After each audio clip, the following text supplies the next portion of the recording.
all across America and around the world. This is Veterans Radio. This is Veterans Radio. And now, your host for today's program, Dale Throneberry.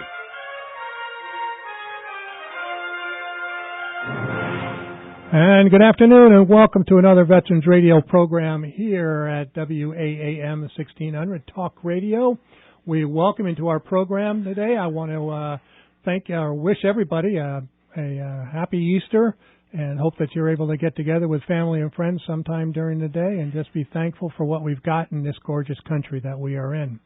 What was Easter like in Vietnam? Sorry for the pause of dead silence. I'm trying to think. I don't think there was any difference. I think probably those that were probably a little bit more religious than I was might have gone. Catholics, I always had mass. It seemed like. I mean, did they have a mission that day? Yeah, we flew. It was another day, right? It was just another day. The only days we would get off were usually, well, you didn't get them off, but they would have a ceasefire sometimes around Christmas or Thanksgiving and things. I don't remember one because I was a new pilot in April of 1969, and I think I'm trying to remember what was going on. I was looking that up the other day. They didn't send you there for an Easter egg hunt. No, we were looking for other stuff. But April 8th, 1969, I became an aircraft commander. So what's that? 45 years ago, something like that. Got my own helicopter. That was kind of cool. That was fun. What was the name of your helicopter? Sky Chief 188. Well, did you give it, like Little Miss Muffin? No. We didn't give them names like they did World War II aircraft. They just, we just had the little tail number on them, and that was it. It was all painted up nice and clean. It was a nice helicopter. It didn't survive, unfortunately. When they left Vietnam in '75, which again is another one of those anniversaries, is that it was one of the ones that got thrown overboard. So it's in the China Sea. It's in the South China Sea somewhere, I guess. Well, hey, archaeologists will find it. That's right. Did you leave any chewing gum there? No, probably underneath the seat. There probably might be some in there. I want to remind our audience today that we are going to be talking with Mark Harris, and he's written a great book called Five Came Back, A Story of Hollywood in the Second World War. And you guys got to stick around for this one. This is a great story. Not only are we going to learn about these five great directors that all of us grew up with watching, as the westerns and romantic comedies and all kinds of things like that, but just the history of what was going on just before World War II, I think it's going to be fascinating. They played a huge role. Oh, absolutely. I think it's going to be. I'm anxious to talk about this. I was. I saw them after in the late 40s when they were being rerun. Remember Victory at Sea? Oh yeah. Who directed that? I wonder this guy. Maybe that was on NBC. I remember that because I remember watching it and the waves and everything. Oh man! I didn't miss it. Sunday morning. It was like 10 o'clock Sunday morning. It would be that. But we have a couple of things that we want to get out to you, like we always do at the beginning of Veterans Radio. And, Bob, you've got somebody that you wanted to talk to? Or well, no, actually, I have two things. First of all, remember, folks, there's going to be an Agent Orange Legacy Town Hall May 9th. That's this year, May 9th, at Northville High School. And that's going to be put on by the Vietnam Veterans of America. There's going to be a number of speakers. And it's not going to be like an all-day thing. I think it's only like 4 hours. Right, from 8 in the morning until 1. Right. But here's the key word, legacy. What's being left to the future generations? I know, Dale, that's something that has very close to your heart. Yes, it was something that I'm getting more and more concerned about it as I talk to more and more friends whose children and grandchildren are having issues that they feel might be related to being exposed. Well, that's all going to be, what do you do about it, right? There's going to be something now. Okay, well, what if I live in Texas? What do I do, man? Well, I'll tell you what you're going to do. We, Veterans Radio, on our internet station, will be broadcasting that. That's right, so you'll be able to hear it. We'll give you more information. That's May 9th. That's a Saturday, I believe. Yes. And way cool. And those of you local that want to attend, you're going to want to give a call to 734-421-1805. 734-421-1805. You should always have a pencil and paper when you're listening to Veterans Radio, right? You never know. Yeah, that's being sponsored by the Vietnam Veterans of America. 510. Not 510. 528. So you can go to their website, vva528.org, and there's an application there. They do want to just get an idea of how many people are going to be there because they're going to be supplying materials. Listen, and we'll give you more information. Right. How you can go to our internet network and then pick that up live. Great stuff. I want to see more of that. Now, well, it's coming up once again, Memorial Day, not too long from now, about 4 weeks, right? How's my guy? Is he? He's there. Is he standing by? Got it. Okay. So I was able to make contact with the folks at Reese across America, and I have with me on the phone, and he's taken time out from his very well-deserved vacation to be on the program with us, the chairman of the board of Reese across America, Mr. Wayne Hanson. But before I introduce him, Dale. What? I think he was 1969 Vietnam veteran. He was a captain. Wayne, is that true? Was that it, 1969? That's correct. September 69, September 70. Okay. Well, welcome home, sir. Thank you. Same to you. Welcome home. Where were you? I was over in Phu Bai, out by the DMZ. Phu Bai, okay. Yeah, we did. I was with the military police corps, and we ran patrols from the DMZ down at Da Nang. Wow. And in February of 70, I took over the MP company down in Da Nang in our combined military police patrols we had down in Da Nang when the Marines started pulling out. Okay. See, I told Bob earlier that at the end of 69, they started pulling troops out. Yeah. I was down in the Long Bin area in 3 Corps. And actually, my company was sent home in 1970 and disbanded. That's it. That was the end of it. Oh. All right. Well, this is kind of informally, folks, the way that we like to introduce each other. Wayne Hanson, welcome to Veterans Radio, first of all. Thank you, Bob, for having me on. And my partner right here, Dale Throneberry, who happens to be the host today, but my partner for the last 12 years, Vietnam veteran slick pilot. Those of you that don't know what a slick pilot is, well, that's the guy that flies helicopters with those little skids on them, right? Yeah, this kid, yeah. We carried everything. Let's put it that way. That's right. We did the ash and trash. We were the truckers of the air. Well, Wayne, we're going to certainly have you coming on back so we can talk some more about this Vietnam veteran and this Vietnam experience. But you are the chairman of the board of Reese Across America. Folks, Reese, W-R-E-A-T-H-S, Reese Across America has been in existence a few years, and what they do, they place wreaths at cemeteries, veterans' cemeteries, veterans' headstones, and you can get involved. In fact, you can even sponsor your own cemetery anyway, why should I say any more of this? Wayne, welcome to Veterans Radio. Tell us all about it. Well, thank you. Reese Across America, it's a 501c3 organization, nonprofit organization that really sprung out of one man's dream and action that started back in 1992 when Morrill Worcester, a wreath maker from Maine, he had won a trip to Washington, D.C. as a 12-year-old child, and as part of that trip, he had a tour of Arlington National Cemetery, and he was just so impressed with that when he went back to Maine and went to school and started in the wreath business, in 92, he had purchased, he was buying wreaths at that time, and he had found that he had an overage of stock as the holiday season started to come to an end. And they were saying, well, what are we going to do with all these wreaths? And he had about 5,000 wreaths. And he got a hold of the Maine senator at that time, Olympia Snow, and said, I'd like to bring these to Arlington. Can we do that? And Olympia Snow's office got a hold of Arlington Cemetery and asked that question. And they said, well, nobody's ever done anything like that, but if you want to bring them down, go ahead. So he got one company up there to donate a truck, and they drove down overnight and brought 5,000 wreaths to Arlington.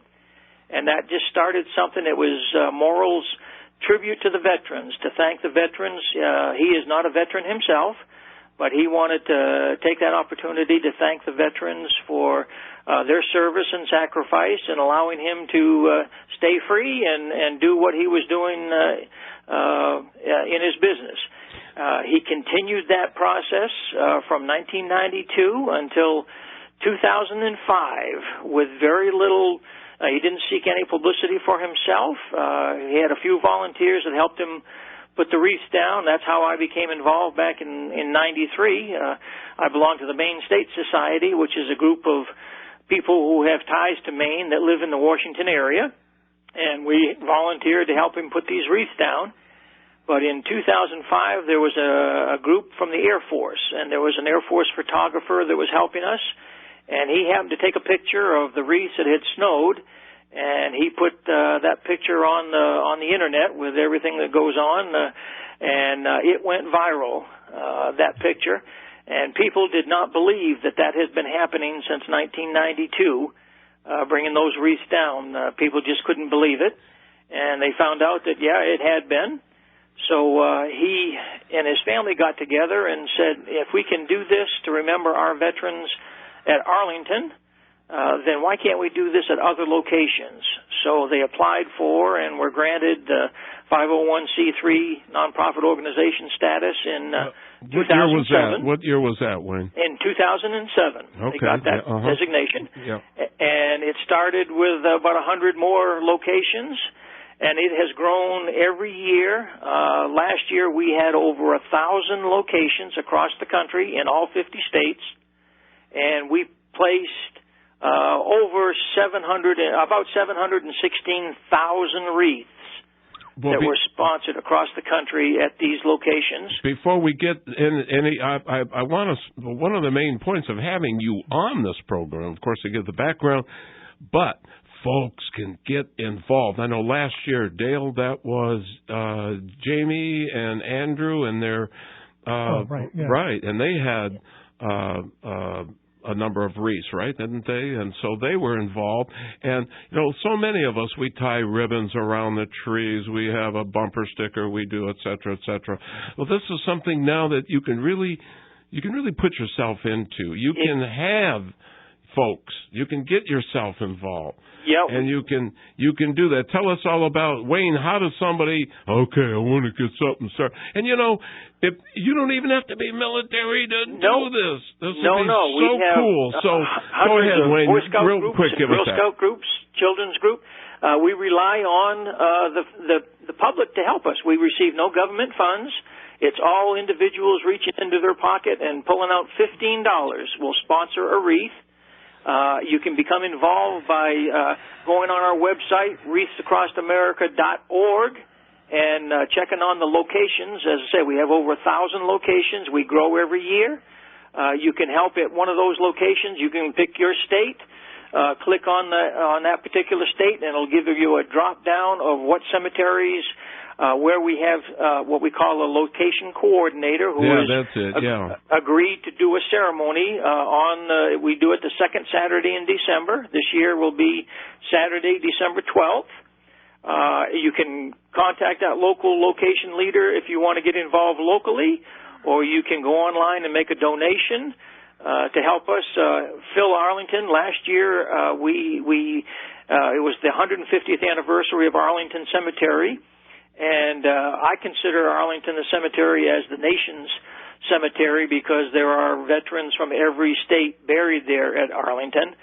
And our goal last year was to be able to cover every headstone at Arlington last year. And with the great support of the public and some corporations, we were able to do that. We placed 226,525 wreaths at Arlington, and that's on. We covered every marker that was eligible to receive a remembrance wreath, a veteran's wreath, last year in support of Arlington's 150th anniversary. Well, we'd like you to come back on between now and Memorial Day, and we'll go over this again. So, sure.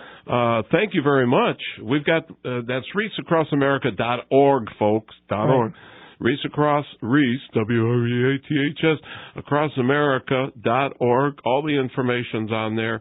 Right. You're going to want to go and do that. Wayne, thank you very much for being on the program, and thank your family for giving you up for you. Dale, you have something here? Nope, we got to move along. Move along. Okay, Wayne. Thanks for having us, and Happy Easter. Happy Easter Thanks to you, very much too. for being on the program. All right, we'll be right back in just a moment after this break with Mark Harris, author of Five Came Back, a story of Hollywood in the Second World War. The Andrews sisters.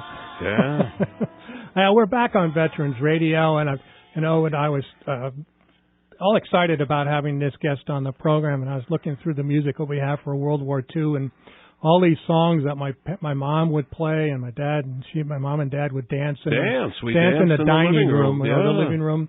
And he and my brother, folks, and then my family did the same thing. We danced. So they were everywhere. But anyway, so folks, I want to welcome Mark Harris to Veterans Radio. He's the author of Five Came Back, a story of Hollywood and the Second World War. The story of 5 Hollywood directors who decided it's good that America had a good story to sell, and they wanted to sell it. So, Mark, welcome to Veterans Radio. Thanks so much for having me. I am really excited to talk to you about this book. And I guess the thing that I found so fascinating was at the beginning was all of the intrigue and everything that was going on in the country prior to Pearl Harbor. Could you talk a little bit about how these famous directors, and as we mentioned their names, I think most of our audience will recognize them, how they decided to make this jump to work for the military? Sure. Well, the book is about these 5 directors, William Wyler, John Ford, George Stevens, John Huston, and Frank Capra, who, by the time of Pearl Harbor, were 5 of the biggest directors in Hollywood, and they all accepted officers' commissions in the Army, or in Ford's case, joined the Navy, to leave Hollywood for the next 3 or 4 years and become documentary makers or propagandists, which was not really a dirty word back then, for the war effort at the invitation of the War Department. Well, I know that Capra and some of the other ones were motivated by the propaganda that the Nazis were putting out. They were. Capra was called to Washington, D.C. by George Marshall. Capra was really meant to be the kind of hub of the whole operation. The other directors would go around the world, basically filming the war, but Capra would be put in charge of making what were then called morale films, the Why We Fight series of 7 one-hour films that was intended not for public consumption, but to be shown to new recruits. And he was asked to make these movies, but he had almost no budget to do it because the War Department wasn't going to spend, precious resources on movies.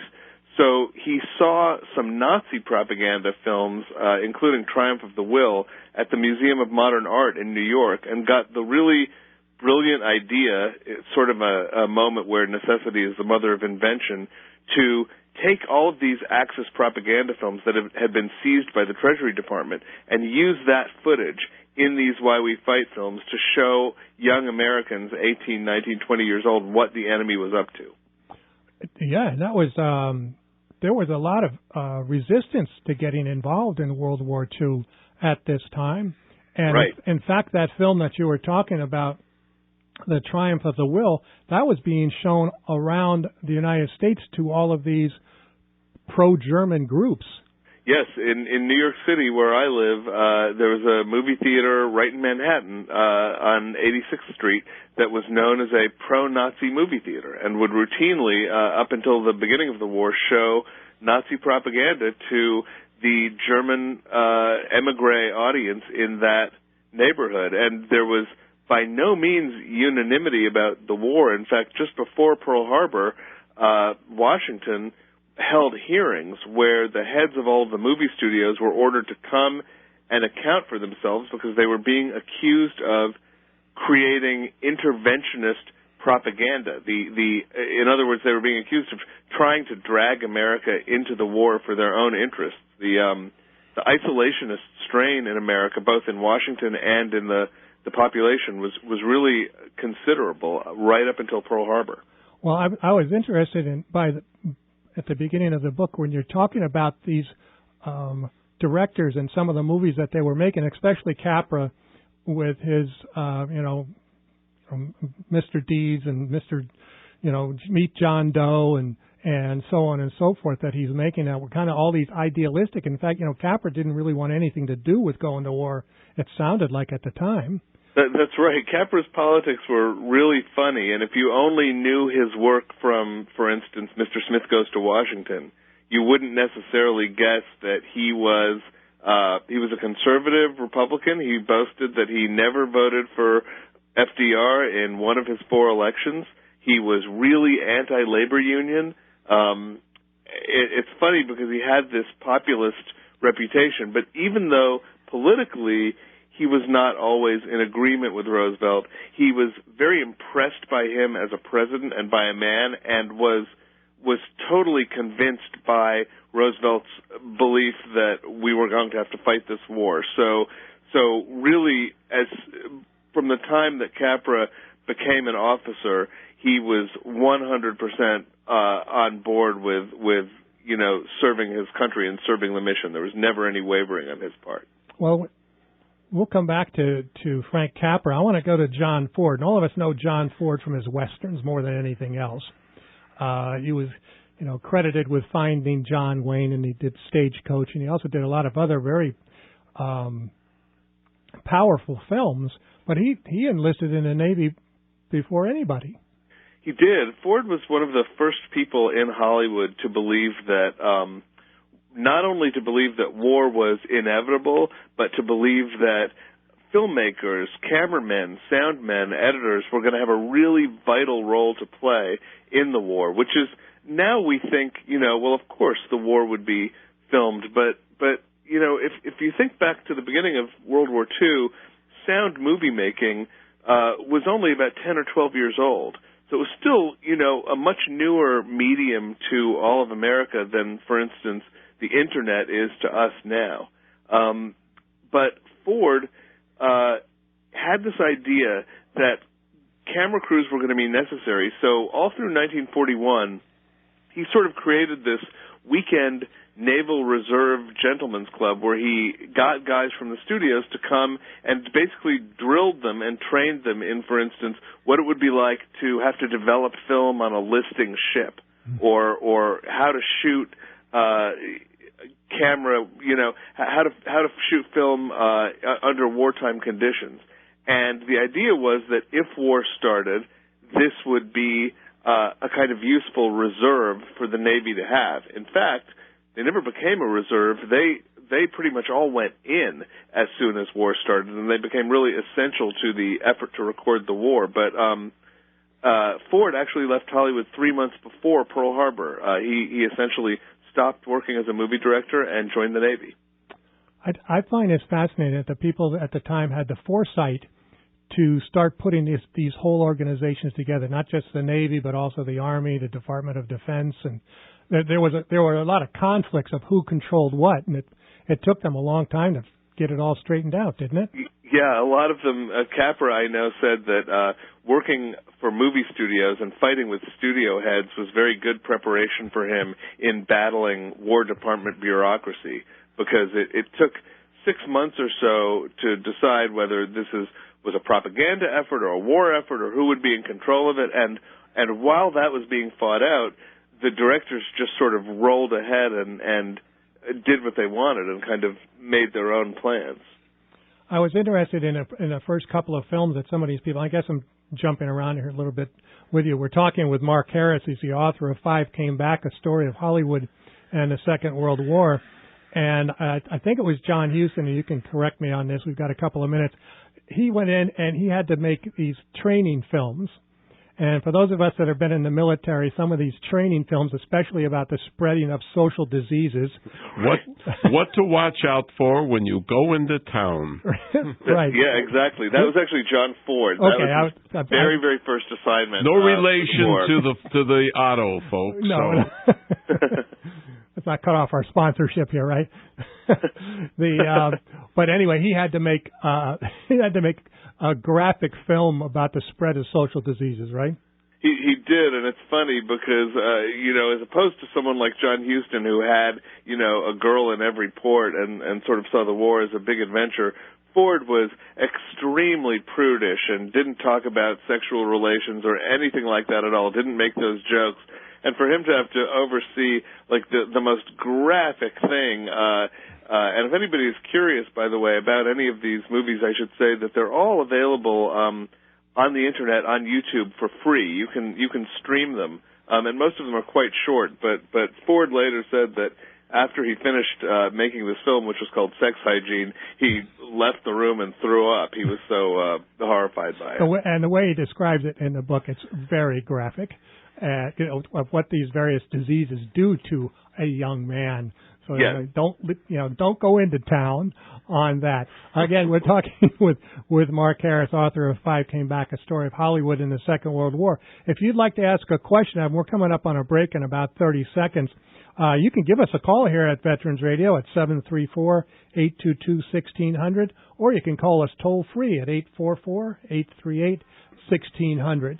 So some of you out there I know were alive during World War II. Maybe you were children. Maybe you saw some of these films, especially the Why We Fight things. I think those films are fascinating, and YouTube is a great invention. And I encourage people to go to YouTube and watch these films after our program. So we'll be right back after taking this break. You are listening to Veterans Radio. Thank you. I remember hearing that one in the house, too. No, not that one. No. Was that Doris Day? I don't remember exactly who that one was. I'll have to get my associate, Derek, to figure out who that one was. But we're back here on Veterans Radio, and you just heard a little spot for Conway Truckload. And I just wanted to remind our listeners out there, if you know of companies that are hiring veterans or have special hiring programs for veterans, let us know. Contact us at Veterans Radio. You can go to our website, veteransradio.net, click on sponsorship, and let us know who these people are, and we'll get them on the program to talk about their programs for hiring vets. In fact, we'll have next weekend we have a representative of the United States Chamber of Commerce coming on to talk about their Hire the Heroes program. So we really appreciate all these corporations that are putting together these special programs to hire these veterans, because that's what Veterans Radio is all about. As my partner told me the other day, it's about the veterans, and that's what we want to do. We want to keep those words going so we can keep these people, these men and women, get them good jobs at good pay so they can find their way back into They're out there. Great jobs. Yeah, there's both.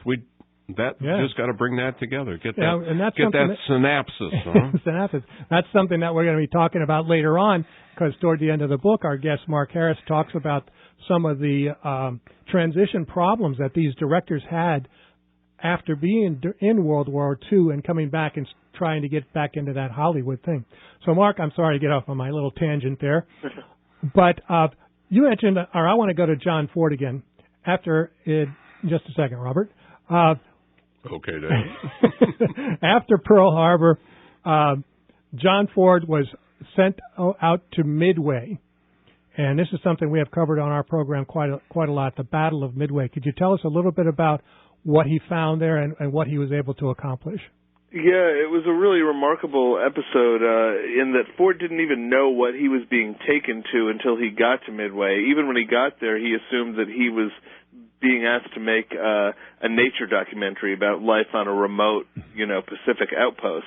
And only then was he told that an attack was imminent, that the American forces were prepared for it, and that he was going to be asked, starting very, very early in the morning, to stand on the roof of a power station and film the Japanese enemy planes flying overhead and the American response. And Ford and two very junior cameramen that he brought with them filmed the battle, or filmed the pieces of the battle that they could see from their various vantage points.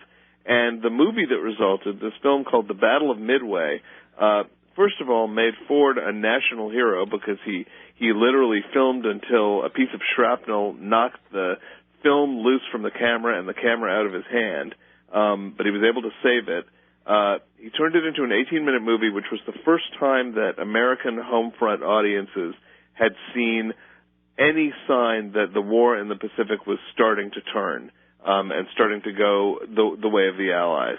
And that movie was shown eventually in 3/4 of all of the movie theaters in the United States. It was the first documentary film to show Americans in actual combat. It was the first time people got to see images of the war on color film, which was really unusual back then. Color was more reserved for fantasies and musicals and spectacles.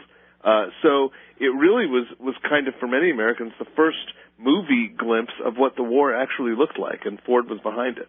I found it fascinating because that was one of the ones I went and looked at on YouTube, and it was so graphic in some standpoints that they kind of had to clean it up a little bit because they didn't think that the American audience was prepared to see what was really going on. Well, I think that, one thing about color for news, it was so unusual that they wondered if, a big yellow and orange fireball with black smoke trailing out of it against this brilliant blue sky, you see some of the most graphic bombing of that battle, and the narration, which is pretty dominant in the movie, goes silent for several minutes. And then the first thing you hear when the narrator returns is his voice saying, "Yes, this really happened." And it's almost as if he had to tell American audiences, it's okay. You can believe your eyes. What we're showing you is real.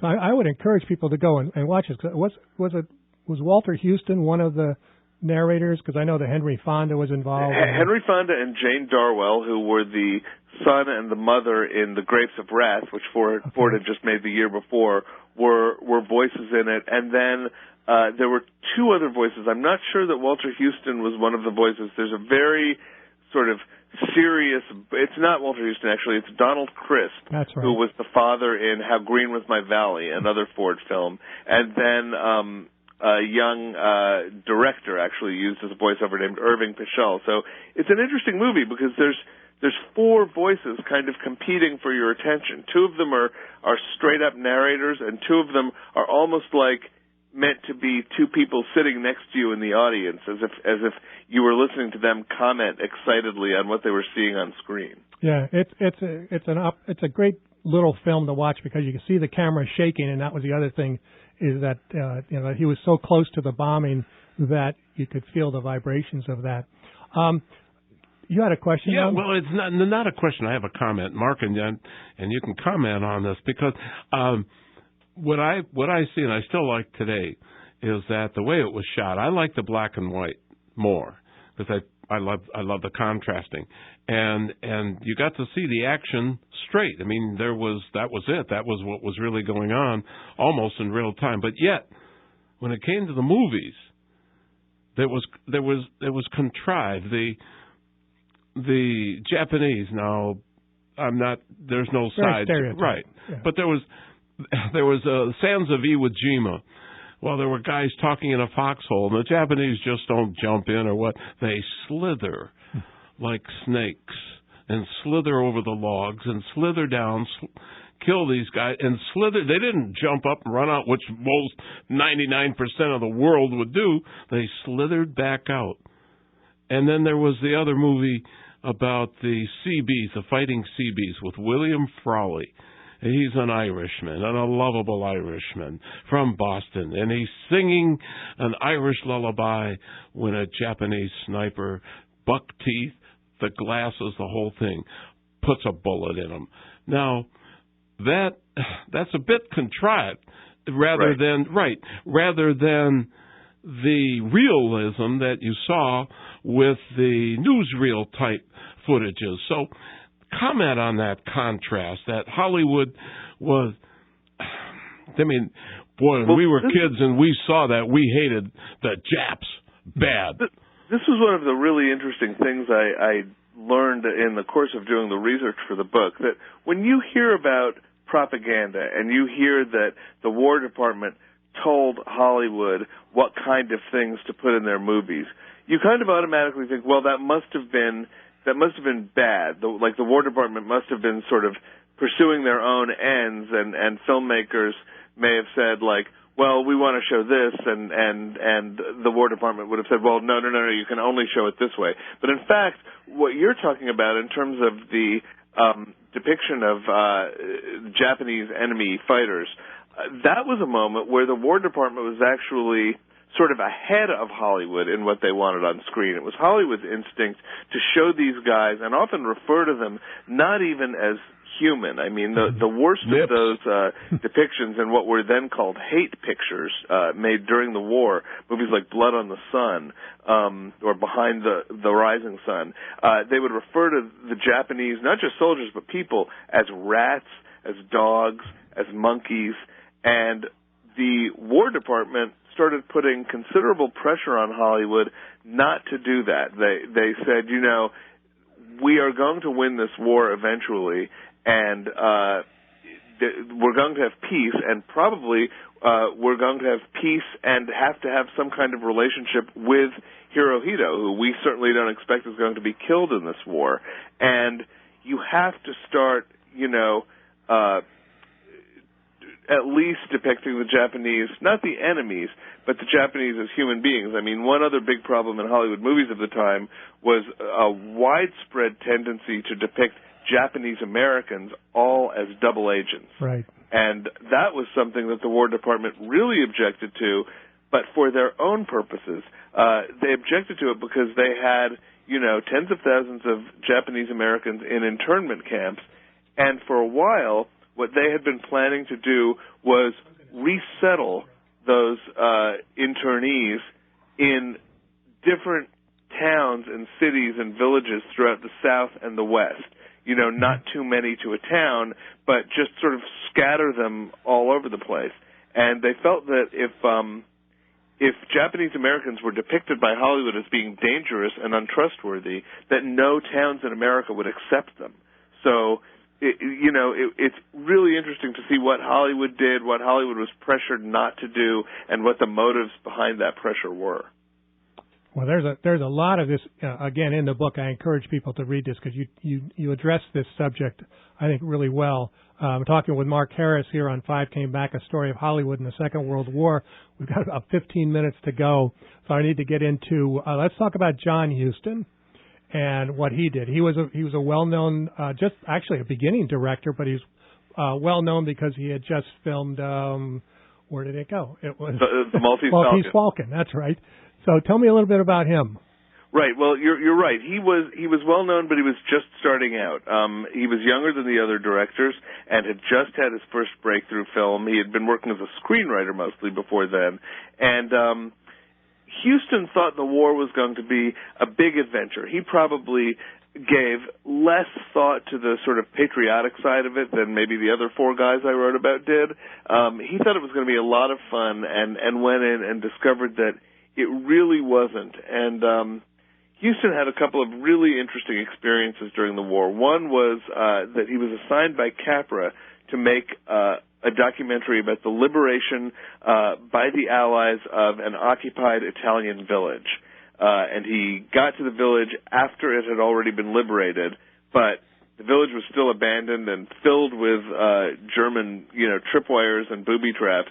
And so he restaged the entire battle with the enthusiastic endorsement of the Army, and the resulting film, which was called The Battle of San Pietro, was passed off as documentary battle footage by the War Department. They even made up a story about how Huston and his men were so brave that they advanced in front of the first line so that they could then turn their cameras around and show the first, set of troops advancing. It was, everything in the movie is completely staged. So that was a sort of rough moment in war propaganda history. And then Huston had an extraordinary experience after the war when he was asked to make a movie about psychologically scarred veterans who were receiving psychiatric treatment in a veterans hospital. The purpose of this movie was to show that veterans could be cured really quickly and that American businesses could rehire them. But the movie that resulted, which is called Let There Be Light, was so upsetting that the War Department banned it for 35 years. Wow.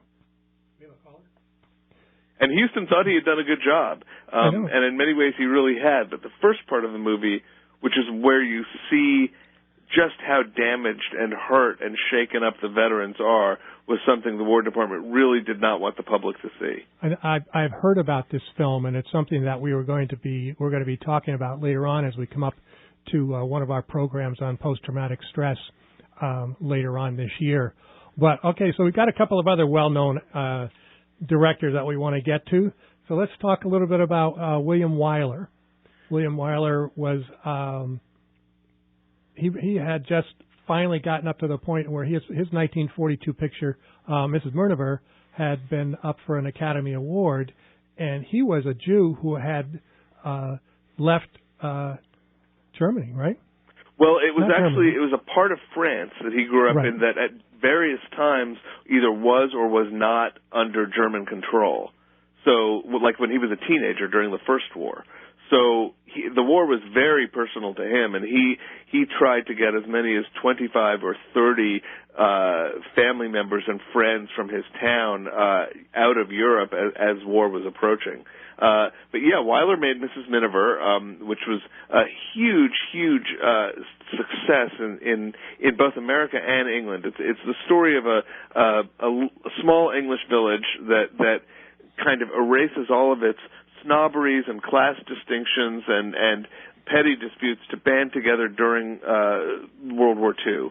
And the shooting of that movie took place about half before and half after Pearl Harbor. And it was rewritten after Pearl Harbor, especially the ending, to make it much clearer that this village wasn't just something to be sympathetic to, it was meant to be an example for American audiences to follow. And then Wyler himself went in and filmed the great documentary of the air war, The Memphis Belle, and had a sort of extraordinary experience where he was filming in an unpressurized plane footage of the Italian coast for another documentary, and in one stroke lost his hearing. He went completely deaf, and 24 hours later was out of the Army and essentially returned home a disabled veteran who thought his directing career as well as his Army career was probably over. And he took all of that pain and frustration and uncertainty and poured it into his next movie, the first movie he made as a civilian after the war, which is The Best Years of Our Lives, which is, one of the great American masterpieces, I think, about period, but especially about returning veterans. And it's an extremely powerful movie for people that were looking at it probably in 1946. I think it might be a little bit different today, but even so, it's still a powerful film. I've shown it to people in the last year in movie theaters since the book came out, and you'd be surprised at how emotional people still find it. On a big screen, it's still a really strong experience. I think movies shown on a big screen always have much more emotional appeal than on a 32-inch flat screen TV, or whatever that happens to be. I want to get to George Stevens here also and talk about his experiences when he, was asked to end up filming in Europe as the American troops were moving across. Yeah, Stevens had an extraordinary wartime experience. He was one of the guys who signed up because he felt it was absolutely the patriotic thing to do. Very happy-go-lucky guy. He had started in Hollywood in the 1920s making Laurel and Hardy shorts. And Stevens was all over the place in the war. I mean, he was in North Africa. He filmed the liberation of Paris and the liberation of France. He was there with his camera crews in the Battle of the Bulge. He and Ford co-supervised the filming of D-Day. But probably the wartime footage that Stevens is most remembered for is that in May 1945, he and his men were the first American camera crew into Dachau just after it had been liberated. And, we have to cast our minds back to a moment when we didn't really yet know what the Holocaust was and the extent of German atrocities was not yet fully known, and imagine what it was like for Stevens and his men to walk through the gates of that camp and see what they saw. And almost immediately, Stevens realized that his job was no longer to create propaganda or to make a documentary, that he and his cameras were there to gather evidence. And in fact, that's exactly what he did. He filmed and filmed and filmed, and the footage that he compiled was used as evidence in the Nuremberg trials. The way that you describe it in your book, we were talking with Mark Harris, author of Five Came Back, A Story of Hollywood in the Second World War, you can see how he was so affected by what he was seeing for the first time. In fact, I think one of the things you described is he saw somebody, but he didn't think it was a living person, and he just couldn't believe it. And the people, of course, were so happy to see the American troops there. And that he's the one that, the pictures that you see of the Holocaust, of the bodies in the boxcars and in the crematoriums and so forth, many of those were taken by him. So know that had to affect him for the rest of his life. Yes, I mean, from a movie perspective, when you look at Stevens' career, it's really interesting because he seems to be one kind of great director before the war and a different kind of great director after the war. I mean, before the war, he was famous for things like Swing Time and Alice Adams and Woman of the Year with Hepburn and Tracy, a lot of really light, fun comedies. After the war, in the 50s, he becomes the director of Shane and A Place in the Sun and The Diary of Anne Frank and Giant. I mean, really serious movies, but all dramas. He said that after what he saw at Dachau, he felt that he would not ever be capable of making a comedy again, and he never did. You mentioned earlier about that these directors covered the invasion of Normandy and so forth, but there were a lot of problems with that invasion of Normandy. Can you tell us about the physical demands that were there and what happened to them? Yeah, I mean, it was an extraordinary idea to try to film this on a scale that the Army had certainly never done before. There were hundreds of cameras mounted to the prows of the American and Allied vessels. There were dozens of trained cameramen.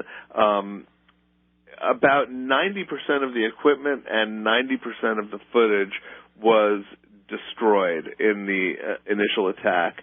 That still left a lot, but of that remaining footage, the majority of it was considered much too bloody and frightening and unusable to be shown to American newsreel audiences who, newsreels changed every week, and American audiences were just frantic to get the first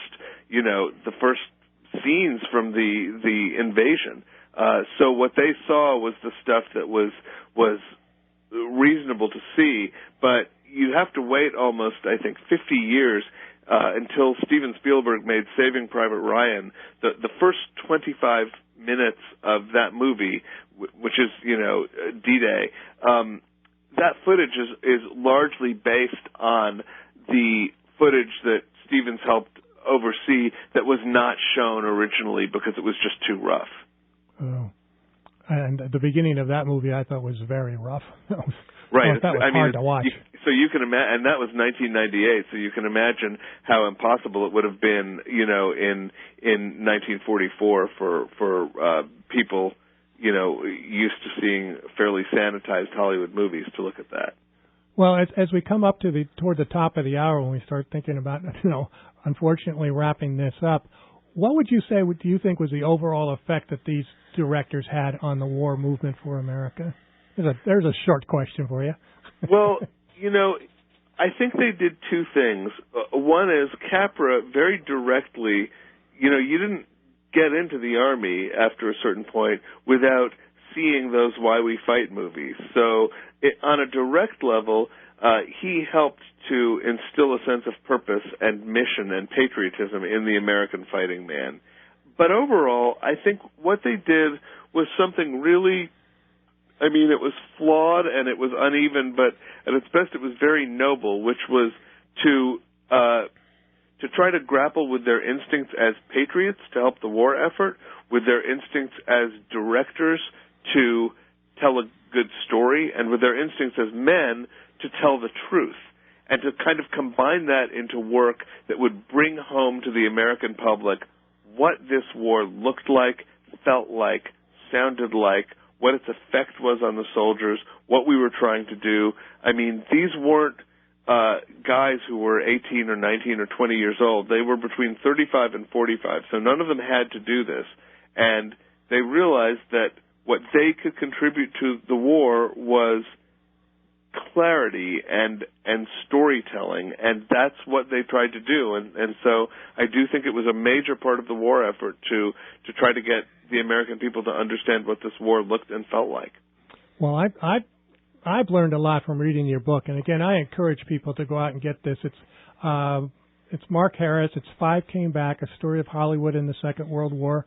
I believe it's out in paperback now. Is that correct? That's right. Yes. Thank you. Well, I'm trying. I've got to promote my authors, especially when they have great stories like this. And I encourage people also to go to YouTube and look at the Why We Fight movies that are on there. I think you'll learn a lot about what was going on during the 1930s and 40s, because we didn't get into the details about this, but Capra's really tried to explain why we were fighting the Japanese the way we were, and the history of how Japan had taken over China and so forth, and what Hitler had done and what Mussolini had done. It's a great history lesson for all of you out there, and I encourage you to go out and purchase the book and check out all these movies. Thanks so much. Yeah, and you can also find Let There Be Light and the Battle of Midway and San Pietro on YouTube as well. I did. I also saw some cartoons from Disney and from Warner Brothers on there, too. Right, those are great, the Private Snafu cartoons. They are, and they're really, you'll be amazed that, we think about stereotyping and right. Like we talked about earlier, and it's outrageous. Today, people, both sides of the political aisle would be just so upset by those things. So, Mark Harris, I want to thank you so much for being on Veterans Radio, and I would love to have you back on again at some point and talk about some other things about movies and war. My pleasure. Thank you very much for being on the program. Thanks so much. All right, folks. That's another one in the can, as they say. There we go. And that's a wrap. That's a wrap. I don't know what number this is. It's probably somewhere around 570 or something like that. Give or take.